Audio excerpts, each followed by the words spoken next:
Hello বন্ধুরা, আজ থেকে আমি বানাবো রূপচাঁদা মাছের ঝাল ঝাল রেসিপি। তোমরা কে কে মাছ খেতে ভালোবাসো অবশ্যই কমেন্ট করে জানিও। আর হ্যাঁ, পেজটিকে ফলো করতে ভুলো না কিন্তু। তো চলো কিভাবে মাছের রেসিপিটা বানালাম তোমাদের সাথে শেয়ার করি। তো প্রথমত আমি মাছগুলোকে কেটে বেছে ভালোভাবে পরিষ্কার করে নিয়েছি। তারপর ওতে নুন হলুদ মাখিয়ে নেব। আর ওইদিকে আমি কড়াইয়ে তেল বসিয়ে ভালোভাবে গরম করে নিতে হবে, নাহলে কিন্তু মাছগুলো লেগে যাবে, ভালোভাবে ভাজা হবে না। আর দেখো এখানে এক এক করে মাছগুলোকে দিয়ে আমি ভালোভাবে ভেজে নেব।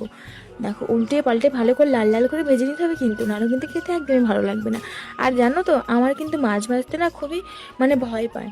আমার তেল ছুটে ছুটে পড়ে, তো এর আগে আমি মাছ ভাজতে গিয়ে আমার হাত পুড়ে গেছিলো। তো যাই হোক, আমার মাছগুলো ভাজা হয়ে গেছে। মাছগুলো ভাজা হয়ে গেলে এখানে আমি কিছু মশলা দিয়ে দেবো, যেমন ধরো জিরা, আদা রসুনের পেস্ট, আর দিব লঙ্কা গুঁড়ো, হলুদ গুঁড়ো, লবণ আর ধনিয়ার গুঁড়ো।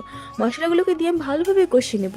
মশলাগুলো কষা হয়ে গেলে এখানে আমি দুটো শুকনো লঙ্কা দিয়ে দিব, কারণ শুকনো লঙ্কা দিলে স্মেলটা খুবই সুন্দর হয়।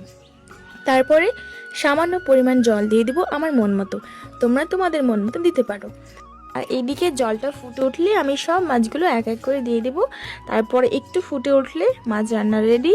আর তোমাদের ভিডিওটি কেমন লাগলো অবশ্যই কমেন্ট করে জানিও। আর হ্যাঁ, পেজটিকে ফলো করতে ভুলো না কিন্তু। আজকের মতন আল্লাহ হাফেজ।